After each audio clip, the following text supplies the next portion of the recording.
So I have the honor and privilege today of introducing our keynote speaker, Nobel Coker. Nobel graduated from Brigham Young University in 1995 with a degree in international finance, and he received his MBA from the University of Southern California.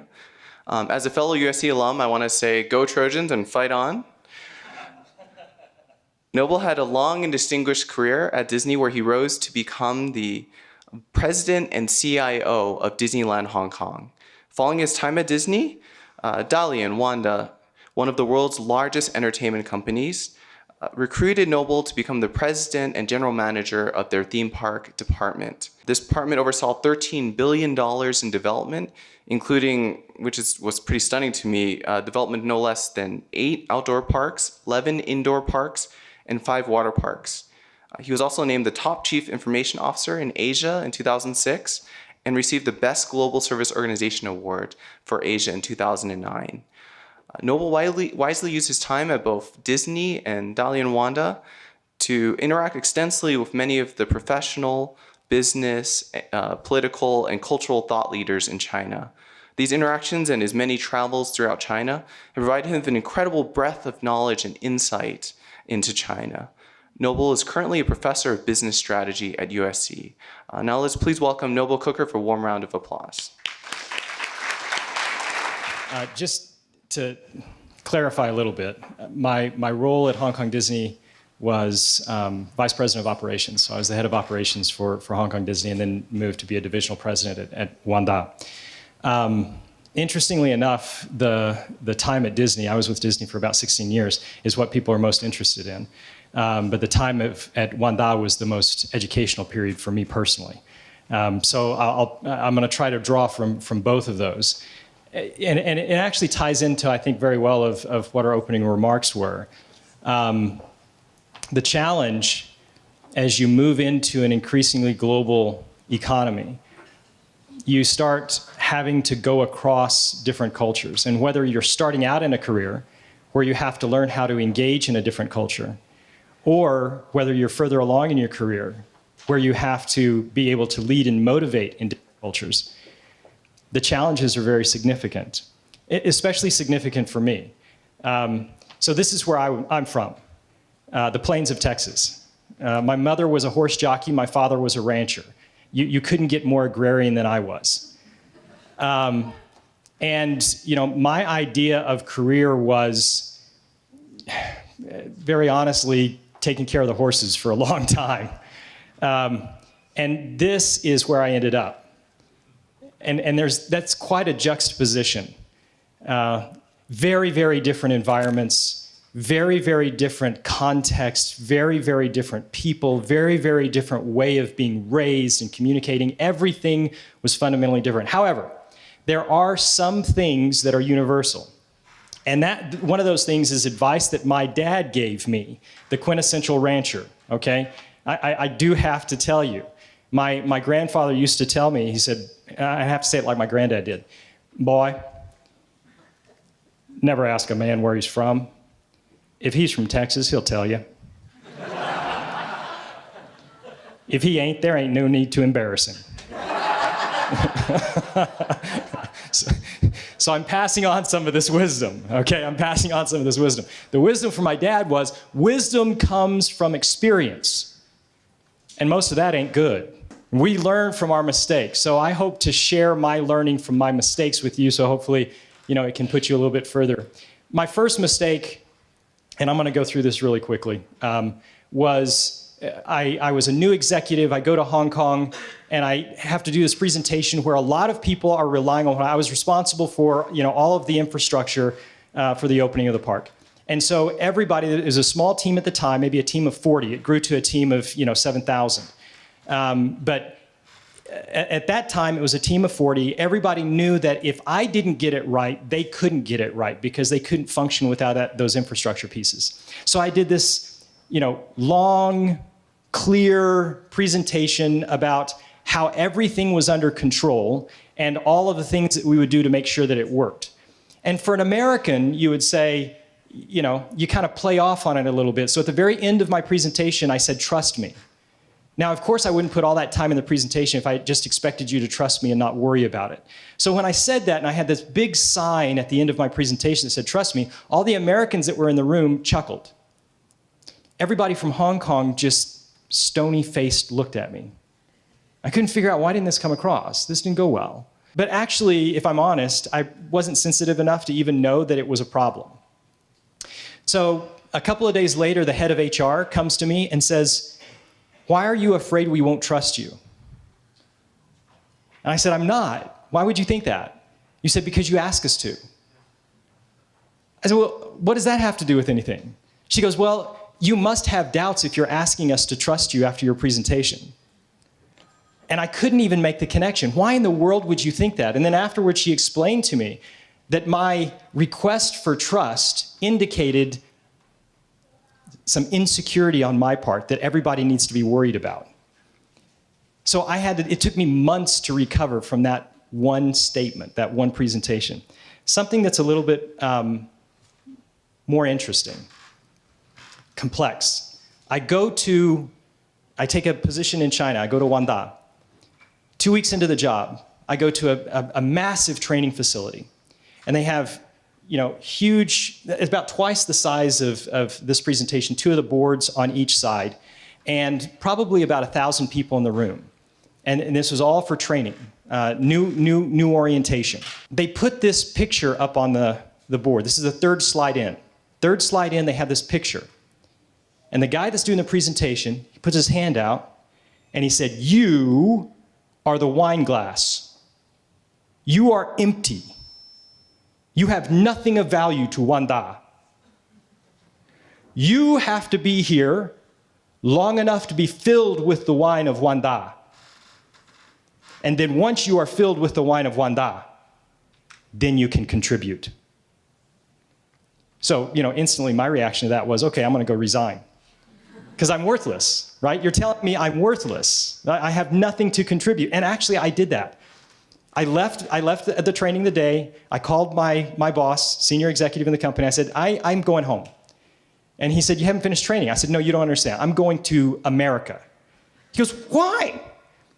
I said, because I'm worthless. I have no value. He said, who told you that? I said, it was in the presentation. You told everybody that. What are you talking about? So I explained the wine glass. Oh, no, well, you don't understand. Okay, stay there. The HR person will come talk to you tomorrow. HR person comes and talks to me. No, this isn't for you. This is for everybody else.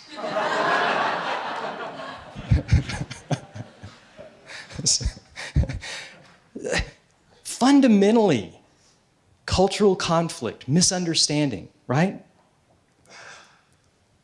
Large organizations, American organizations and Chinese organizations, whenever they start trying to engage across cultures, massive failures, massive misunderstandings. Are they stupid people?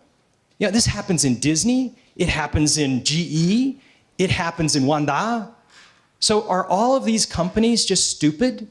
Are all of the people that they've hired and become so successful, they just become dumb once they say, okay, now I have to be responsible for a multiple culture?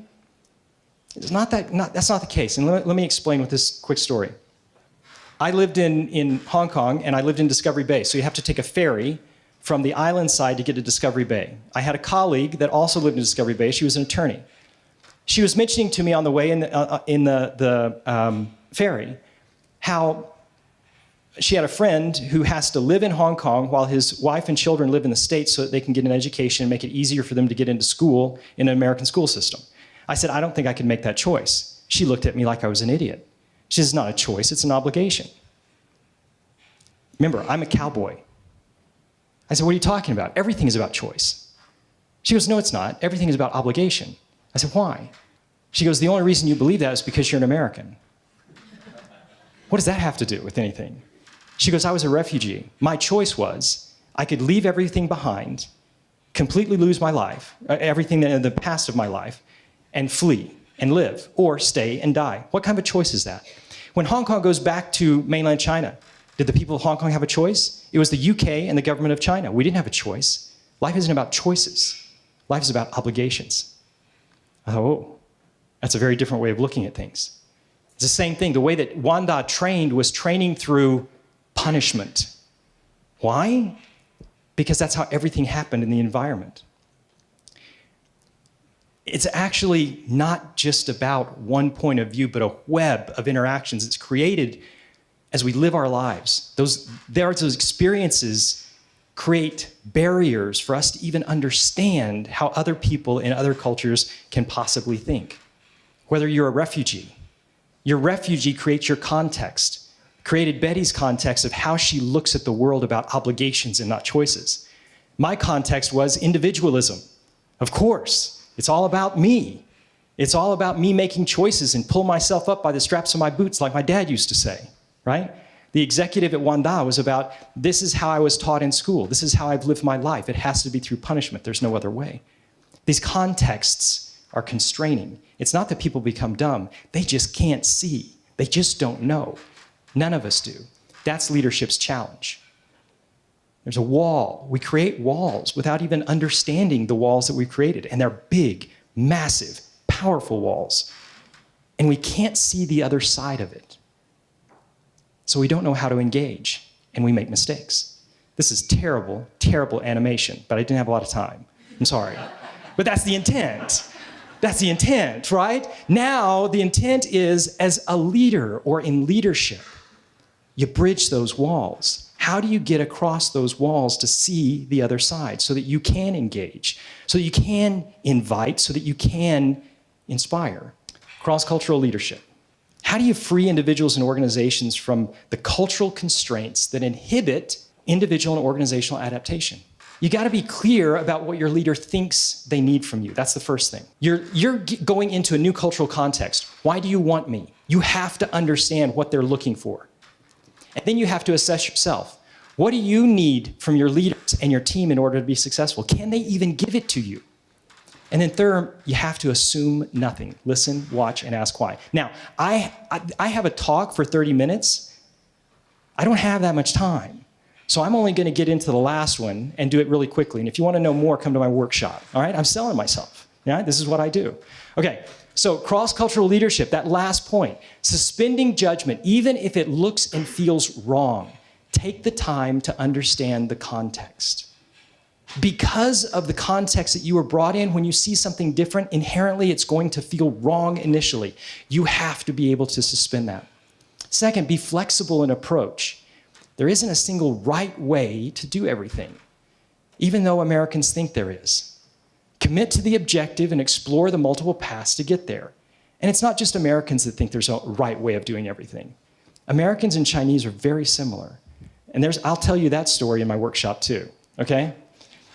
And finally, you have to know your moral anchors, because when you get in the mindset of, I've got to be flexible, I've got to change, I've got to understand, I've got to suspend judgment, it's very easy to slip into the thing like, well, everything is morally relative, and it's not. And that's what sets you apart. That's what differentiates you. That's what makes you special and not just like everybody else. So that's what you have to understand for yourself and know and hang on to those moral anchors to be able to make effective decisions. What happens when you do this? You got a richer view of leadership. Now you look at leadership from multiple perspectives. You see the other side of the wall, and you can inspire people that come from the other side of the wall. That's the bridge. So I hope you'll take two things away from this. First, we all think we're right, and that feeling of knowing we're right because we've seen it ourselves. I'm a cowboy. I saw it myself. I know that's how life works. Creates barriers for us to be able to work and lead across cultures. If you can learn to go into the world instead of going unto the world, in other words, going in to understand versus going in to tell. Actually, when you read Mark 16:15, Savior says, go into the world, not unto the world. And be willing to learn from and embrace differences. You can become that very rare and valuable leader that bridges cultures and lifts individuals regardless of context. And there's not very many of those. That's what we should aspire to. Thank you very much.